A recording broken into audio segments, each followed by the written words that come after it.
This is Kick-Ass News. I'm Ben Mathis.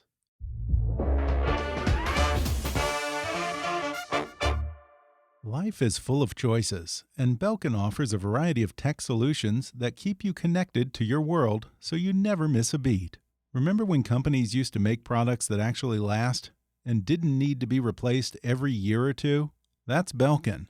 I've been using Belkin chargers and cables for years. I beat them up, I drop them, I twist them, I roll my desk chair all over them again and again, and to this day, I have never had to replace a single Belkin product. Check out Belkin's cables, screen protectors, and wireless charging docks to keep your smartphone ready to go at any time. Better performance, better durability, better quality, better with Belkin. Go to Belkin.com and use promo code KICKASS at checkout for a 30% discount.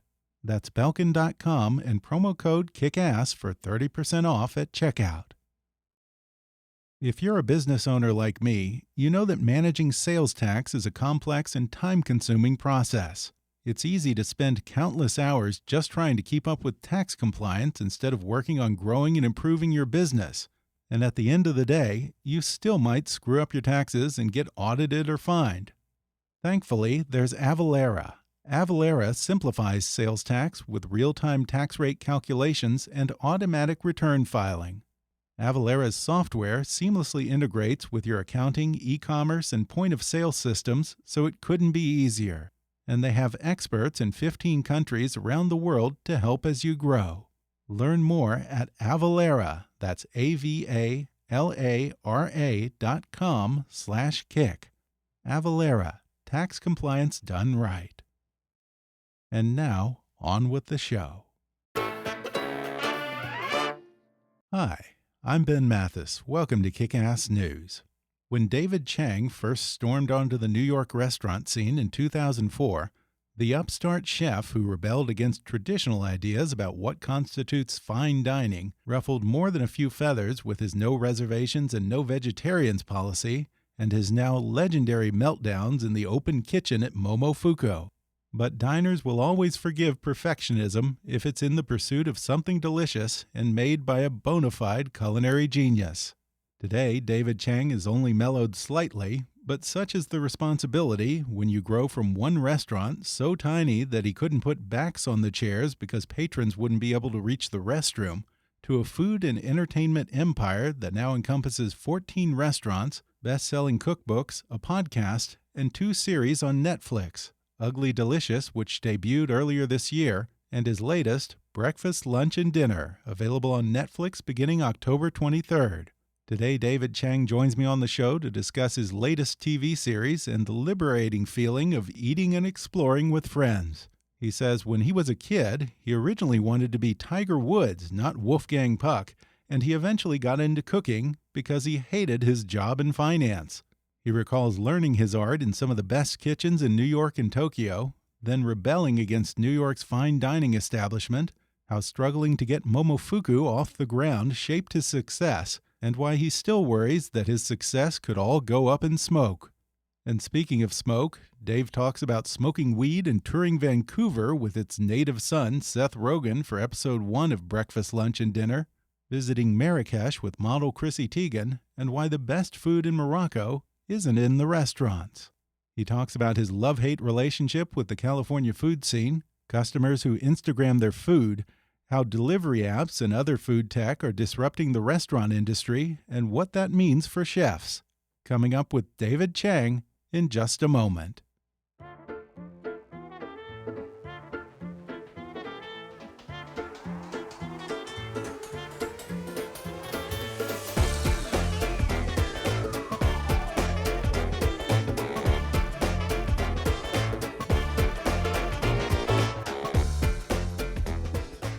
David Chang is a James Beard Award-winning chef and founder of Momofuku, which now includes over a dozen restaurants around the world. He's the author of the best-selling cookbook Momofuku, host of the popular Ugly Delicious podcast, and the host of Ugly Delicious on Netflix, an 8-part documentary series about foods we love and the stories that shape them. Now he's out with a second Netflix series called Breakfast, Lunch, and Dinner, BLD follows Chang as he travels around the world, accompanied by some of his celebrity friends like Seth Rogen, Chrissy Teigen, Lena Waithe, and Kate McKinnon. It's available on Netflix starting October 23rd, and today David Chang joins me on the podcast. David, welcome. It's a real honor to be here. Thank you for having me. I'm really interested in your fascination with Houston because I am originally from Houston. I never thought of it as having a huge food scene, but apparently you say that like it's one of your favorite food towns in the world. Why is that? Absolutely, because Houston, there's no place quite like it because of the different ethnic groups, right? It's one of the most diverse on paper. I think it's the most diverse population in terms of immigrants in the country. Okay, the Vietnamese, Indian, yeah.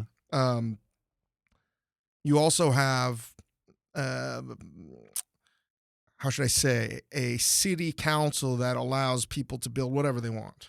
Okay. Okay. There's not a lot of regulation. Little regulation, Okay. and that's very good for business, but particularly for restaurants.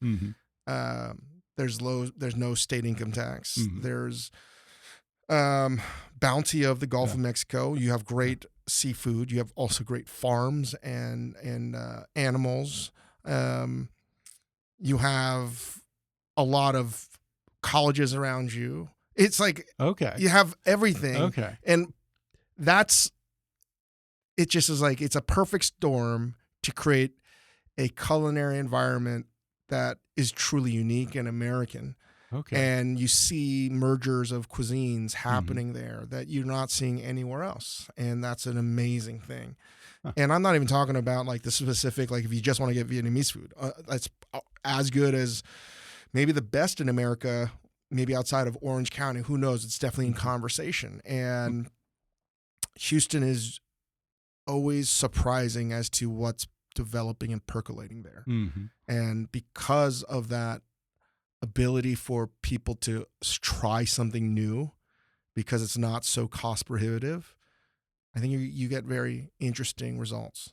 Yeah, I mean, compared to New York, that must seem like a dream for a chef to kind of have the lack of regulation and be able to do what you want. I mean, that's the opposite of New York. Standard these days, living is isn't it? higher. You know, it's a pretty good place to open up a restaurant. And now, are you going to open a restaurant there, or you what? Don't have one right now? No, we right? don't. But you never know. Yeah, I genuinely love Houston. It's got all the sports teams you want to. Yeah, that's for sure. You know, they say Austin's weird. I think Houston is way weirder than Austin. Well, I'm interested in how you came to cooking because it's funny. Your parents kind of had two businesses. They owned restaurants and they owned a golf warehouse. And at least initially, you started off leaning more toward the latter. You wanted to be Tiger Woods when you were young, well, right? I think my father wanted me to be. Okay. He was. That really is like Tiger Woods. Then. Way ahead of the curve in terms of Asian parents to try to get their kids to play golf.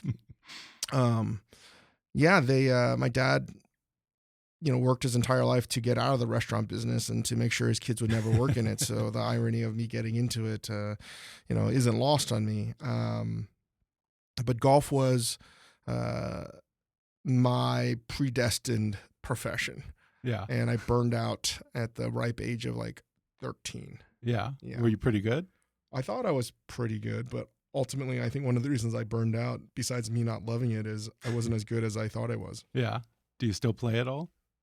I've played 3 times since 2003. Okay. Yeah. It's a huge waste of time. Can we just be honest? I don't see think it's 3 a good movies look in the time it takes to go to play and golf. it's a hobby. Yeah. I'm ultra competitive, and I try to. Again, it's not a sport I love, but because so much of it is a mental game, I would do it not because I like doing it. It's so I could get better at something I dislike doing.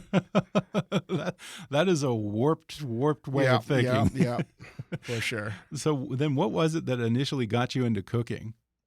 I mentioned my dad really discouraged me from cooking. And so you were just rebelling against your parents. Is that it? Yeah, I think so, but not really. Like, I didn't understand what it was about. It was the beginning of Food Network television. I grew up watching PBS shows, Great Chefs of the West or Europe.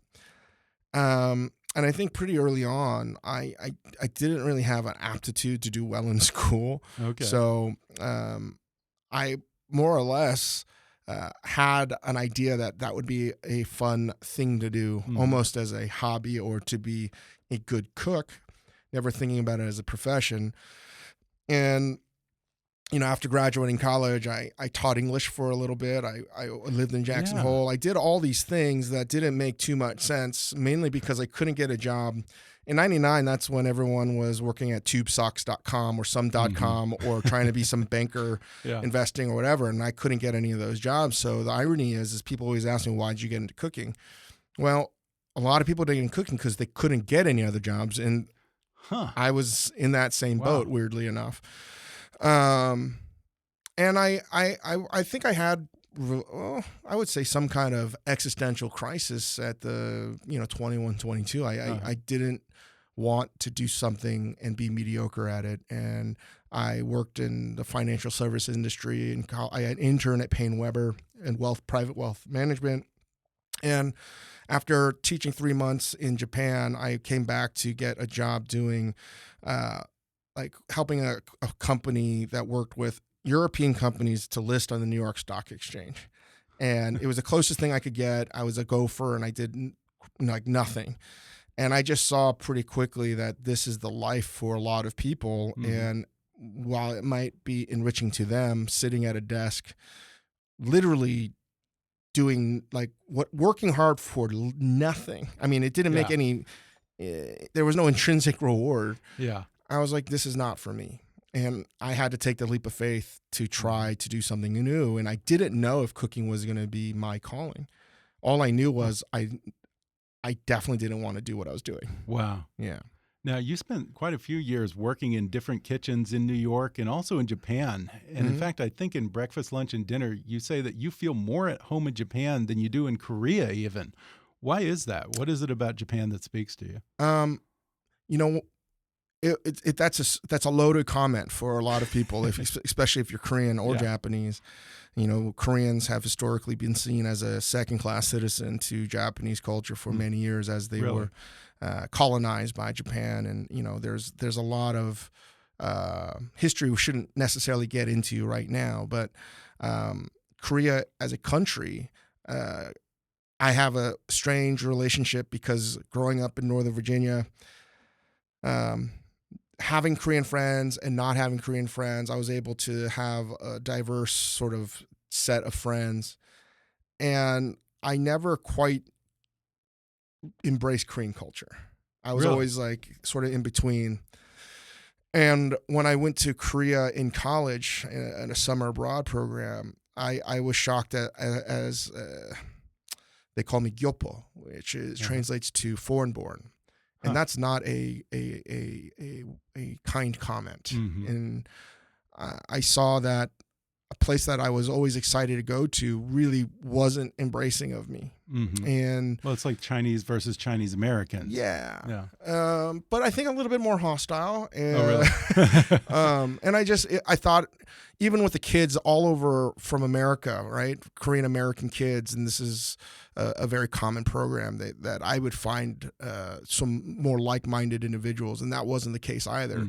So the irony is I get to Japan and total isolation, really. I got to see a side of Japan that I don't know if a lot of people get to see. And how I lived and what I did and where I worked, I think a lot of it just made sense to me. And I still don't know how or why, but one of the reasons why for sure that Japan felt more at home, my grandfather on my mom's side really was an instrumental figure in my life growing up as a toddler. And he was a well-to-do Korean person, but was really Japanese because he was educated in Japan. Oh, okay. Because they a lot of the well-to-do, intelligent, educated men and women of Korea, when they're at a certain age, were taught to basically be Japanese. At a young age, he basically grew up in Japan. Okay. I mean, that's the best way to explain this. And he didn't like Korean food. He didn't like kimchi. He didn't like doenjang jjigae. He didn't like the staples that everyone else in my mom's family or my dad's side loved. And we would go out and eat Japanese food. We'd get on a bus and we'd take the bus around a lot of different weekends. I remember as a kid, and he would take me and he would teach me how to eat stuff. And I just always remember that, like, wow, grandpa's different. Yeah. And I think for whatever reason, when I got to Japan, as foreign as it was, and it's very foreign still to me, and however hard it was, I just made more sense, at least culinary speaking wise. And that's one nostalgic reason. And there's a few others, but yeah, it's a strange thing to go to Japan and feel like it's a little bit more home. Yeah, and now I wonder, when you came back from Japan and you opened Momofuku Noodle House, you're trying to transport this idea of the Asian noodle house to New York City. Did anyone at that point, what was that, 15 years ago, have a reference for what a noodle house was in New York? No, not really. And having worked at all these fancy restaurants in New York and not knowing enough to know was not possible, I went to Japan to study noodles, to learn ramen. It was something that I wanted to own. A lot of my peers were going to Europe. And again, a lot of this came from golf. A very competitive person, always checking the scoreboard. Yeah. And very realistic with my expectations, and knowing that however good I was at cooking, there was probably at least a dozen people ahead of me. And at that time, to open up a restaurant, as insane as it sounds, is true. The only way you were going to get your own restaurant, and that would be a fancy fine dining restaurant, which was truly the only kind of restaurant in New York City where, right. In 2000, like Boulay and Danielle. Yeah. Well, yeah, and it's almost like it's the only kind of restaurant that could afford to exist in New York. Right. And it seems like it's even more so these days. It seems like the more and more rents go up, one day you're only going to have Daniels and Boulay. Yeah, but it wasn't just the real estate. Yeah. It was, if you told someone in 1999 that you loved food, and this is before the word foodie really even existed, you were seen as a snob, and it was elitist. Okay. And Interesting. Listen, I think there's certainly a easy way to like see that, but I was fortunate enough to be able to travel the world, and not the world, but particularly in Asia. And the thing that I was always amazed at, when I lived in Japan, I actually lived in a homeless shelter with a lot of really? Yes, with a lot of Korean students that were trying to, arbeit is like a part-time job. I'm trying to like edit out some stuff in my head because this conversation could take hours. Okay. Anyway, I saw something that I didn't see while I lived in America, that eating well was a right that everybody wants to have. And to eat well affordably. And a city as expensive as Japan, I mean, I ate like a king, and cheaply. And how was that possible? And this is before guidebooks. I mean, yeah, there was Lonely Planet and guide and like stuff like that, but they didn't really cover restaurants in the infinite maze of the culinary landscape that is Japan. And I just got lost. And because I could never afford anything expensive, I just sought out things. And one of the things I really ate a lot of was ramen. And I compiled a list, and I went to all the top spots, and getting to travel China a little bit, and just seeing that, like, wait, people eat really well affordably. And they don't just eat like a burger. They're eating delicious, complex foods. So but when a lot of times it's not sushi. No. I mean, if you go to sushi in Japan, a lot of times it's going to be pretty expensive, but there's so many other types of cuisine. Japanese food available is to you. so, like, not just Japanese food, all foods really, particularly in Asia. The rabbit hole is very deep and diverse. And we just get an American distillation of what actually is in terms of the perspective, particularly then. So I came back to America, and I worked for Danielle Boulud and Angel Carmelini at Cafe Boulud, which at the time I thought was the best restaurant. And things were happening in my life, some personal issues, family issues. And also I had a harder time adjusting back to America. I lived in America. I lived in Japan, go and move back to Japan to cook for about 10 months. And I didn't expect to get culture shock coming back. And one of the things for me going back, even though I'm not Japanese, I could blend in. Okay. Right? Like I'm not aware of my skin color in Japan. Right. And then to come back, and all the mannerisms are different. And even how they season their food is much more subtle. And to come back to New York, it took me a long time to get reacclimated. Hmm. And I think that also added to the fact that I was in a kitchen where some very terrific chefs that have now done great things. And I think I was right to get out because I was never going to be better than them in that regard. Because the only way you're going to get a restaurant is some wealthy patron said, hey, Daniel Boulud, I have a restaurant I want to open up in, Pittsburgh. Do you have someone in mind that you could set me up with? And that's literally how you would get your own restaurant. Yeah. Huh. And But not in New York. no, even in New York. Okay. But like, it was a slow process to get your. So I would be very, very behind on the leaderboard of getting that tap on the shoulder. Okay. So, and also cooking food that was, well, technically beautiful. It was not meaningful to me because what I really wanted was to make food for people that like me. Like I wanted to eat the food that I wanted to eat and not do this really beautiful stuff for Upper East Siders. Yeah. And I just was like, I got to figure out how to open up a place. And that's how Noodle Bar opened up. And the idea of having a ramen shop then did not exist. There was one in New York City called Rai Rai Ken. It's still there. But in terms of ramen, you almost saw it at Japanese restaurants, and maybe it was with udon, but it didn't really exist. And, and to the point where I worked at any place that served noodle soup on the Eastern Seaboard. I even worked in some casinos. Oh, yeah? In Atlantic City because they actually had noodle bars. Right, and they get a lot of Asian customers. Correct. So I went anywhere, and I just went down this rabbit hole because it was like a calling to me, and opened up in 2004 without any idea what I was doing. And we served Momofuku noodle bar ramen, and should have gone out of business. Almost did several times. Yeah. I've heard you talk about what a struggle it was in those first few months. And then I guess at a certain point, you come to this realization that, okay, yes, we can do great noodles, but we can also do all kinds of other things. Do whatever tastes good. Yeah. What was the aha moment for you? The aha moment is you're going out of business. Really? Okay. Yeah. Yeah, that's a good motivator. And I never like to cheapen the metaphor analogy to cancer, but having had seen cancer in my family and the strange sick thing that happens that people start to live their life when they get diagnosed with cancer, I saw us as we operated as a terminally ill patient, and the only option is to try everything. Yeah. And to have the will and the grit and determination not to go out of business. And at the time, my mom, and she's still struggling with cancer, I just was like, this is how we looked at it. We're going to be open to anything and everything, and we're going to throw out what's cool, what we think we have to do. We're going to do whatever works.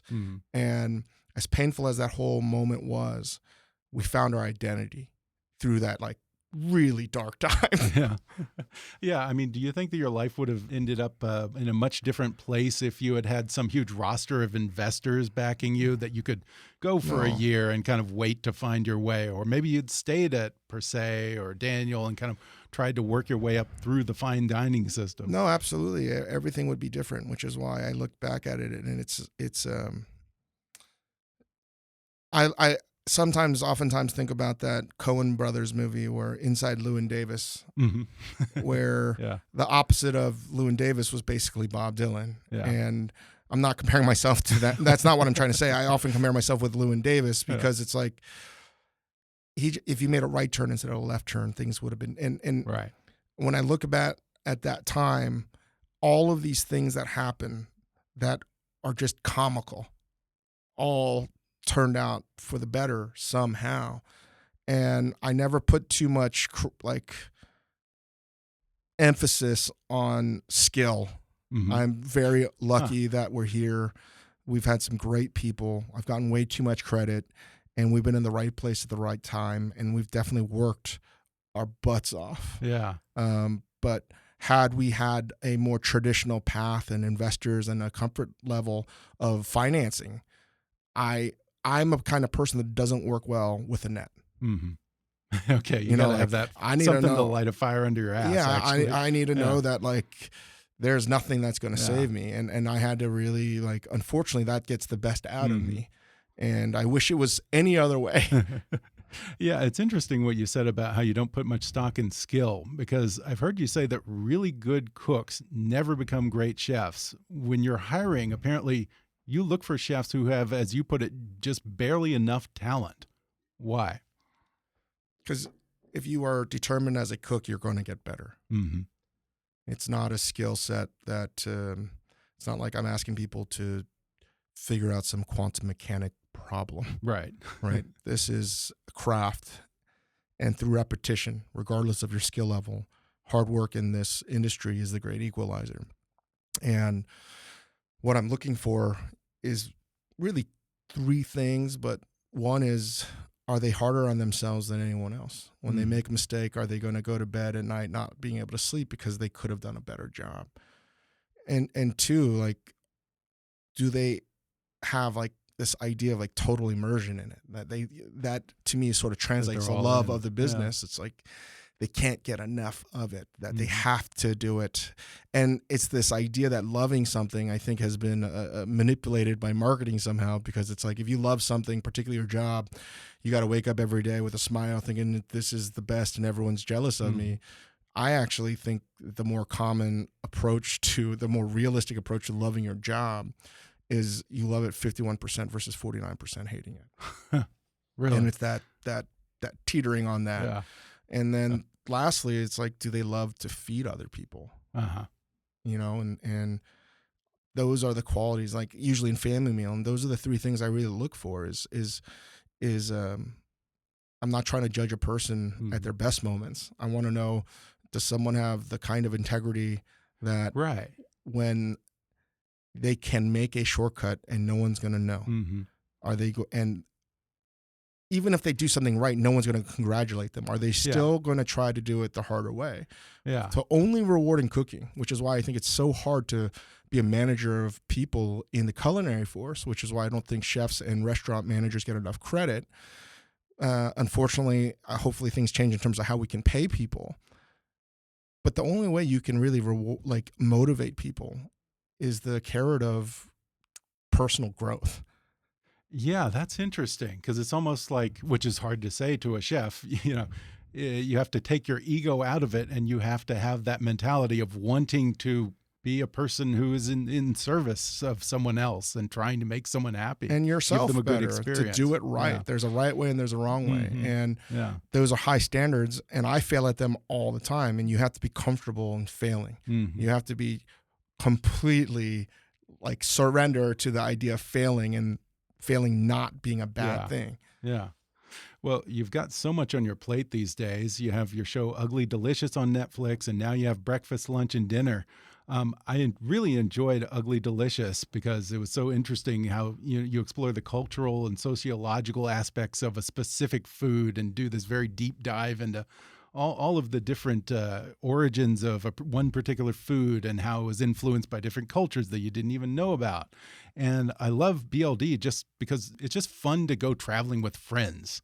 What did you want to do with Breakfast, Lunch, and Dinner that you couldn't do with Ugly Delicious?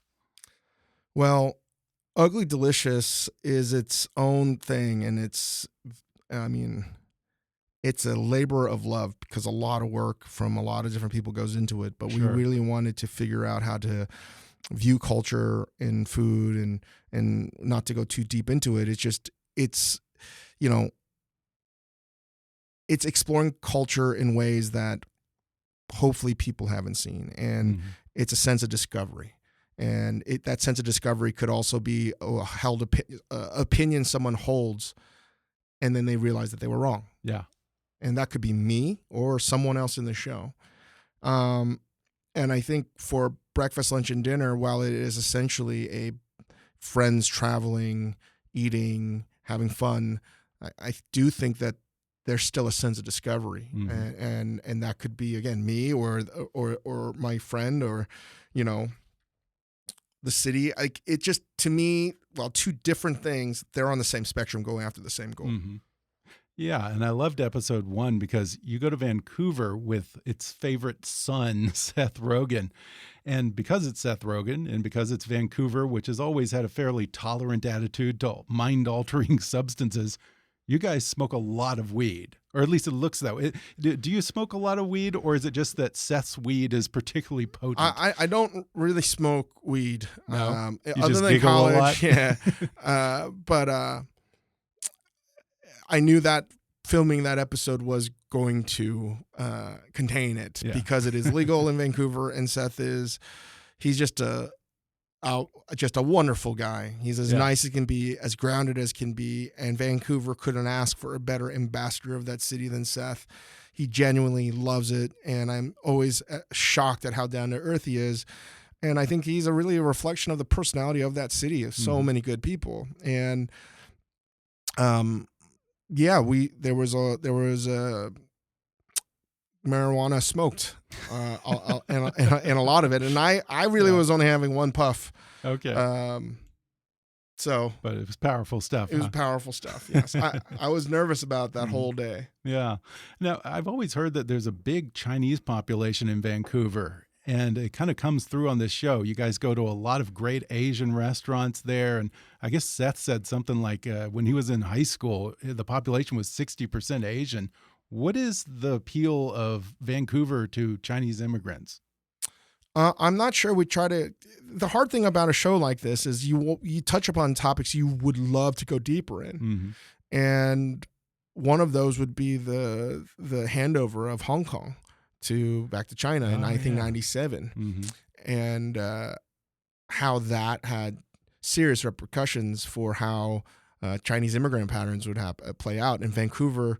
For whatever reason, I don't know the answer, became sort of one of the central hubs. Yeah. And we sort of covered it when we were at the Hong Kong Barbecue Master. I don't know why. You wouldn't think so. It's a cold place. You wouldn't think that would be a natural place. But I'd argue some of the best food, Chinese food particularly, is in the world is there because of the resources, the natural abundance of British Columbia, the seafood there. It's a really remarkable city. Yeah. I mean, Vancouver, I know people would say, oh, it rains too much. It rains for like 5 minutes a day. Yeah. It's an amazing place.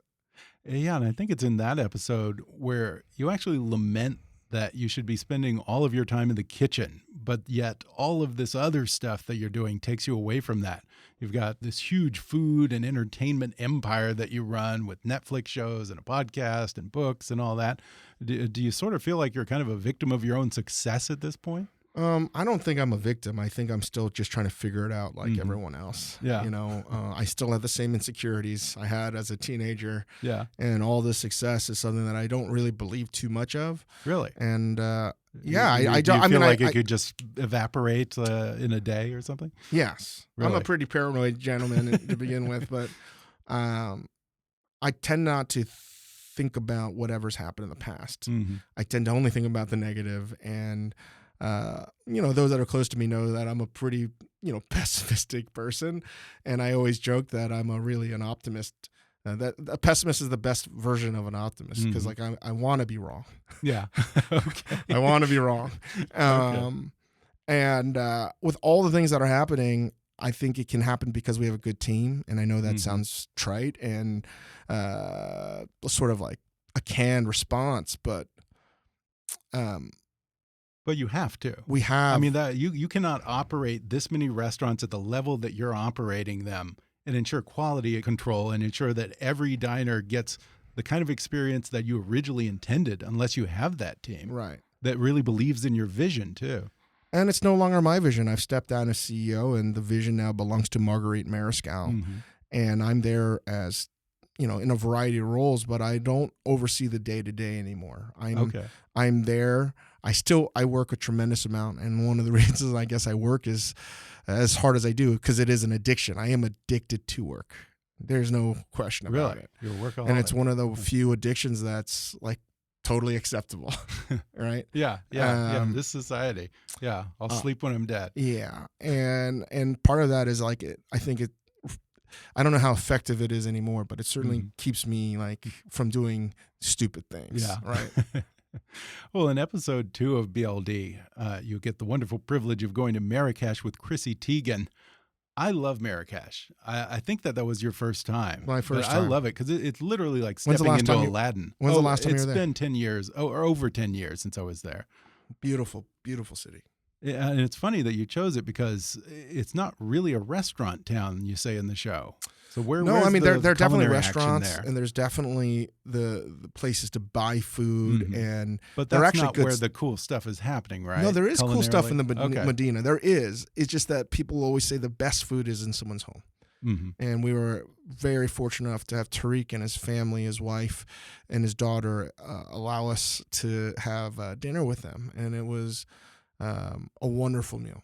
Yeah, I would love to go back there. And it's funny because as you're going through the souk in Marrakesh, all these people are saying, "Hey, Chinaman, hey, Jackie Chan."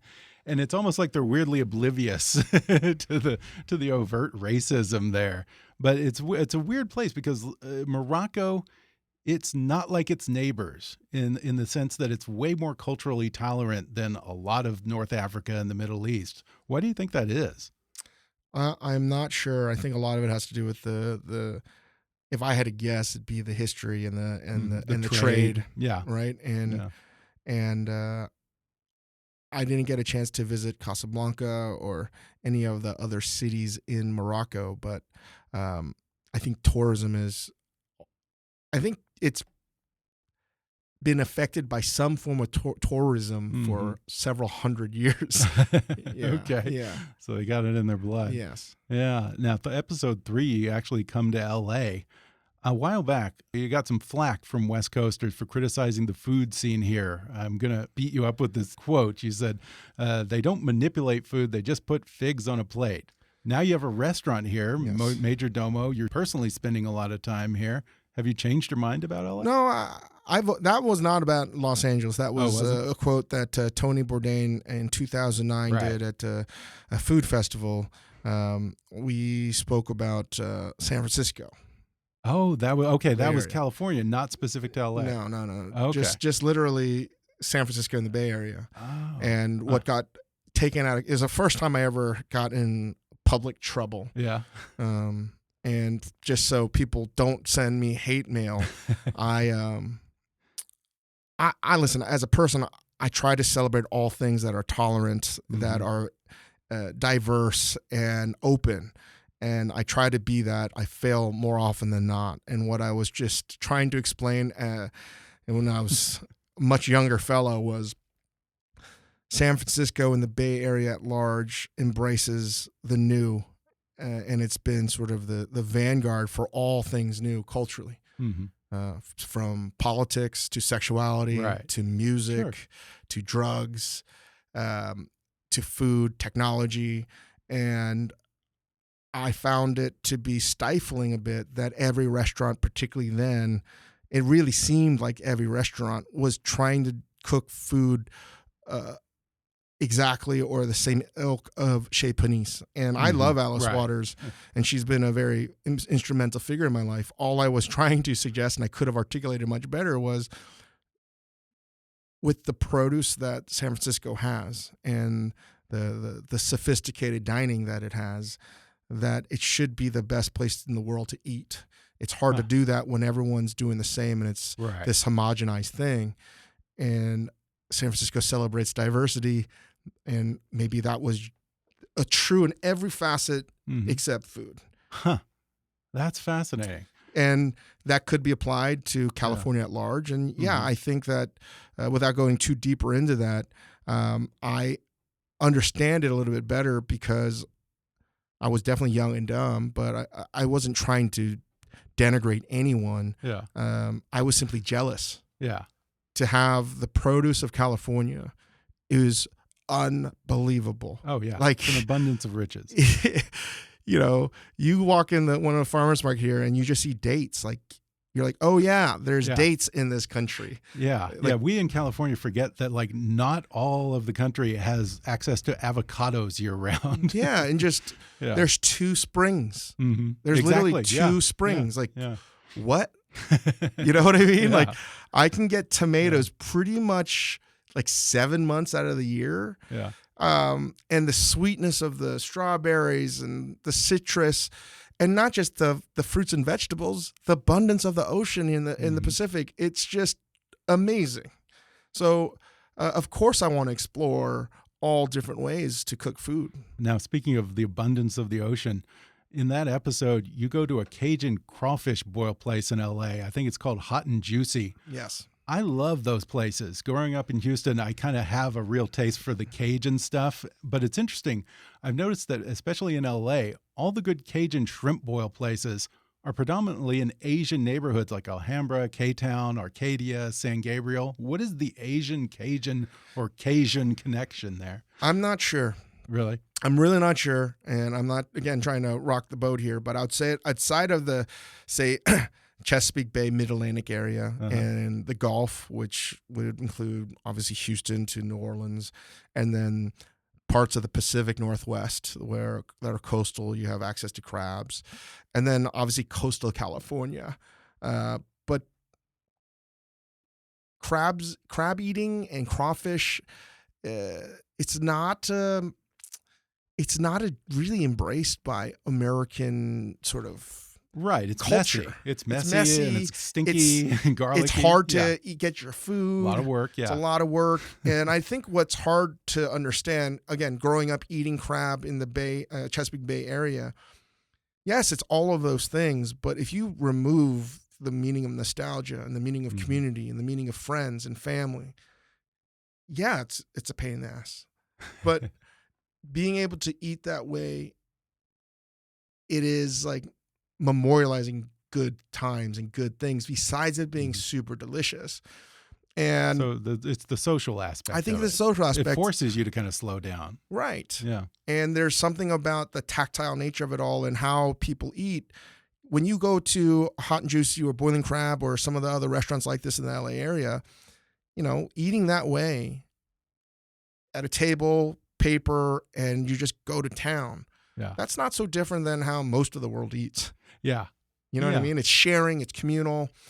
And I do know, like, having spent time in Asia, it's like, that's how, like, not every meal is that way. It's a celebratory meal. And I think it's a wonderful thing. Yeah. And I don't know. I don't have an answer other than, I hope that it becomes more of a staple of American cuisine, because eating that way, whether it's a boil or clam bake, like even like a lobster bake, those are beautiful things. Yeah. Like I can cook a lobster in a pot. I don't need to put it in a sand pit, and but again, that process, there's something wonderful about eating that way. And I think if you're in the city, that's the closest way to eating and celebrating community and family again. I don't know. I'm going crazy about this, but no, I think you're onto something. And I also think that it's not like dining in a typical restaurant where you still have a certain amount of artifice or image that you're trying to create. It's a mess, and you just kind of have to take that mask off. And it's almost like it creates more connection than a typical restaurant experience. So I was overjoyed that Lena wanted to share her place with the world. Or I thought that was, I just have very fond memories, and we were able to do that. I was so happy, because truly eating shellfish that way might be my favorite thing to eat, even more than barbecue, which is very similar to, but yeah, it is. But like shellfish is, I don't know. It's just different. Yeah. No, I get what you're saying. I'm curious. I have to ask you about this, because for me, there's a little bit of a pet peeve. People who Instagram their food. Is it a double-edged sword for a restaurateur? Because yes, you're getting that promotion, but it's also the person promoting you is not someone working for Bon Appetit. Right. Oftentimes the food ends up looking like shit when it's in a photograph. It looks flat and brown and bland. Who wants to eat that? Or doctored to look really good. Oh, right. Yeah. It has a filter. Yeah. When we first opened up Co. in 2008, we banned photography. Oh, yeah. And we got a lot of, this is before the camera phone as well. I would love to go back, and I'm guilty of it. I take as many photos as anyone else these days about food. Even if they're bad photos, I'm doing it because that's my job. I want to go back to remember certain things, or maybe there's a technique I was missing, and to capture it. And I would love for us to think about food in a different way moving forward, but I don't know if that's possible. Like, for instance, I was able to go down to the Masters and film something this year. And when you go down to Augusta National, if you've been able to go down there, they don't allow you to take your cell phone out. There's no cell phone. Really? Huh. And you'll be banned for life. Okay. Right? If you take a photo or anything, it's just it's forbidden. The green jackets come after you. Yeah, really. And it's very civil. And it's amazing. It was 30 to 50,000 people enter per day around the numbers. No one has a cell phone. People are using landlines because they have these phone booths set up. And it's like going in a time warp, time capsule, because it's what life was like pre-cell phones, pre-smartphones per se. Really? You're in the moment. And it's hard to find people. If you get split up with your friends, you're like, how do you find people? And through that chaos and commotion, you're more present. Yeah. I thought it was unbelievable. And I didn't miss it at all. I mean, yes, afterwards you're like, oh man, I got to check up on all these things. But that's interesting. I would love for us as a just group of people to be able to go out to eat, starting with myself. I got to get better at it first and just be in the moment to talk to someone and have a conversation and not just take photos of the food and then to share it with everyone. Ironically, not ironically, I think one of the reasons why photos are being taken is, weirdly, food is maybe one of the last places where if you take a photo of something, it's like a physical manifestation of something that's going to be, gone, right? Literally gone. Right, yeah. Food is ephemeral. Yeah. It's FOMO. You can't download that food. Yeah. Maybe not yet, right?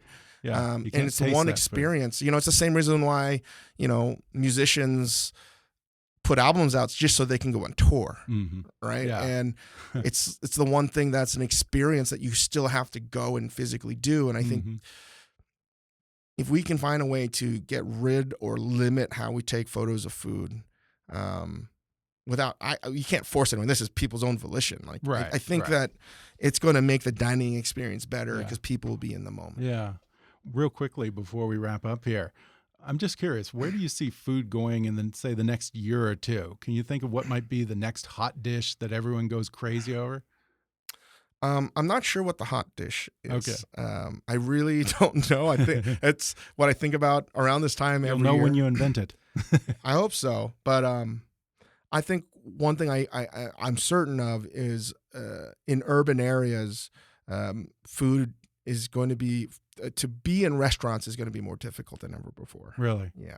Really? We have not quite understood the ramifications of food technology and cell phones and how that's going to dramatically alter how you get food. Okay. I mean, people You're in LA, about the delivery apps, right? Certainly. Okay.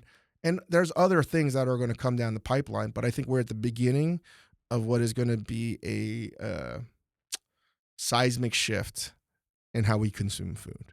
Interesting. And how that's going to have some good effects and some very bad effects. Yeah. And we're not even talking about the environment yet as to how that's going to impact food. All of these things, technology and the environment, are going to change the conversation of food in ways that we've never had to deal with in first world society. Yeah, well, I'm sure that you heard this study that came out recently where they said, I guess diners who order in enjoy their meal more, have more of their pleasure centers get activated by dining in than actually going to a restaurant now. So we'll see what happens. I have ideas. I tend to not share a lot of them because it's like my own proprietary thing as to how people might go out to eat. Yeah. But I think the environment is going to change. Like just being in Los Angeles, for instance, these fires that have constantly plagued Los Angeles and the state of California, that's not only affected lives, like real impactful ways, it's affected in less important ways how people eat. Like you can't get certain things. Vineyards have burned down. Yeah. I'm worried. Yeah. And I think it's a good kind of worry. Yeah. Because we need to start talking about this and being a little bit more responsible. And that's a conundrum I'm in because we're opening up more restaurants and being a new father, like I'm thinking about things in ways that I haven't before. Yeah. Well, again, David's new show is Breakfast, Lunch, and Dinner. It's now available on Netflix. David Chang, thanks, man. Thank you, man. Thanks again to David Chang for coming on the podcast. Catch his new TV series Breakfast, Lunch, and Dinner streaming now on Netflix. Keep up with David at momofuku.com or on Twitter at @DavidChang. And be sure to subscribe to his podcast, Ugly Delicious, on Apple Podcasts or wherever you like to listen. Folks, I've been a small business owner for just about 20 years now, so I know how easy it is to waste a lot of time trying to keep up with your taxes. And tax laws are so complicated, at the end of the day, you still might get it wrong. Stop wasting valuable time worrying about your sales tax returns and focus on the things you actually love about running your business with a little help from Avalara. Avalara simplifies sales tax compliance with real-time rates and automatic filing. Their software seamlessly integrates with the systems you're already using, so it couldn't be easier. Go to avalara.com/kick to learn more. That's Avalara, AVALARA.com/kick. Avalara, tax compliance done right. If you enjoyed today's podcast, be sure to subscribe to us on Apple Podcasts and rate and review us while you're there. 5-star ratings and detailed reviews are one of the best ways for new listeners to discover the show. You can also follow us on Facebook or on Twitter at @KickassNewsPod and recommend us to your friends on your social media. For more fun stuff, visit kickassnews.com, and I welcome your comments, questions, and suggestions at comments@kickassnews.com. For now, I'm Ben Mathis, and thanks for listening to Kick-Ass News.